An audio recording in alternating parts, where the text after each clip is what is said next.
American settlers coming to Texas may have believed that they were just moving to kind of an exotic version of the United States, but they would have been mistaken. In fact, Mexico is busy trying to determine what kind of place it is. We've already talked about the differences between centralist and federalist, conservatives and liberals, the different sort of visions for Mexico. Centralists, of course, believed that there needed to be a strong centralized government. The army, the church, both backed this faction.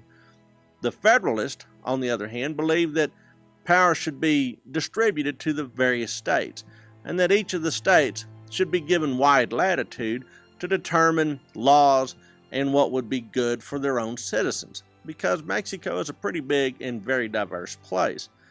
Complicating all of this is that these factions are sort of circling each other like fighting chickens, each trying to look for a way to strike at the other. They practice this sort of planning and plotting in the only place where they can get something of an exclusive zone where nobody else listens in. And in Mexico, this is within the various lodges of Freemasonry. It's tough to put a spy into a secret organization like the Freemasons. In particular, the Federalists tend to be Yorkistas, or the York Rite Masons. The Centralists tended to be the Scottish Rite Masons, or the Escoceses. So you have this Freemasonry overlay on top of political factions that are cutting up Mexico, and everybody circling each other, each one trying to gain advantage over the other. The people that are moving into Texas from the United States have no idea what they're in for. Well, under the Constitution of 1824, the law is that they're going to elect a president, and this president will be in office from 1824 to 1828. The first president of the Republic of Mexico under the Constitution of 1824 is war hero Guadalupe Victoria. Guadalupe Victoria did a great job of trying to craft a more efficient Mexican government. But he also understood that they needed revenues. Revenues were going to be critical. And in Mexico, revenues meant mining. The War for Independence had wrecked the Mexican mining industry. You can't keep a silver mine going if you don't keep it constantly pumped free of groundwater. And Mexico's mines were flooded. Guadalupe Victoria said, we're going to get that mining industry back up and running, and we'll put more money in the national treasury. The other thing that Guadalupe Victoria wanted to achieve was to expel all remaining Spaniards from Mexico. He didn't trust them.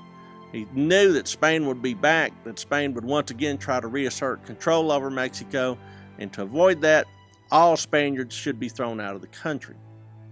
Well, that didn't make the Spaniards very happy, and it didn't really make the Centralists very happy.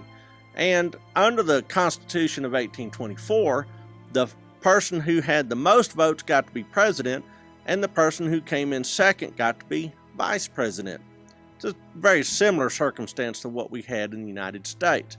But what we had learned in the United States that they had yet to learn in Mexico was that this was a terrible idea, because the second place winner usually hated the first place winner, and this was no exception. The vice president in Mexico under Guadalupe Victoria is Nicolas Bravo.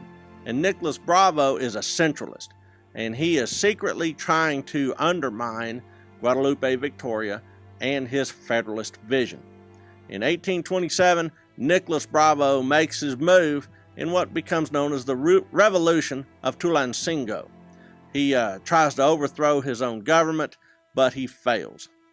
At least they don't shoot Nicolas Bravo. Instead, they just ship him off to Ecuador. So federalism prevails.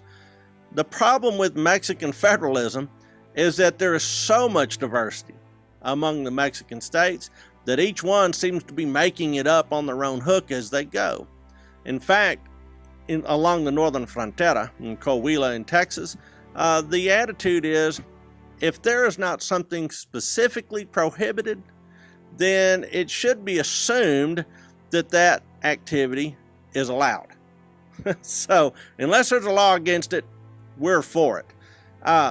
Newcomers were welcomed into Coahuila in Texas and could apply for citizenship on their own hook, although the authorities preferred if these guys came in with impresarios. Well, the fact that Coahuila, Texas would allow people to come in onesies and twosies also meant that they were not particularly diligent in policing the national borders. And as a result, not only were impresarios bringing in legal colonists, but Americans were kind of oozing across the border and setting up shop in the bottoms of the Sabine River and way up on the Red as well.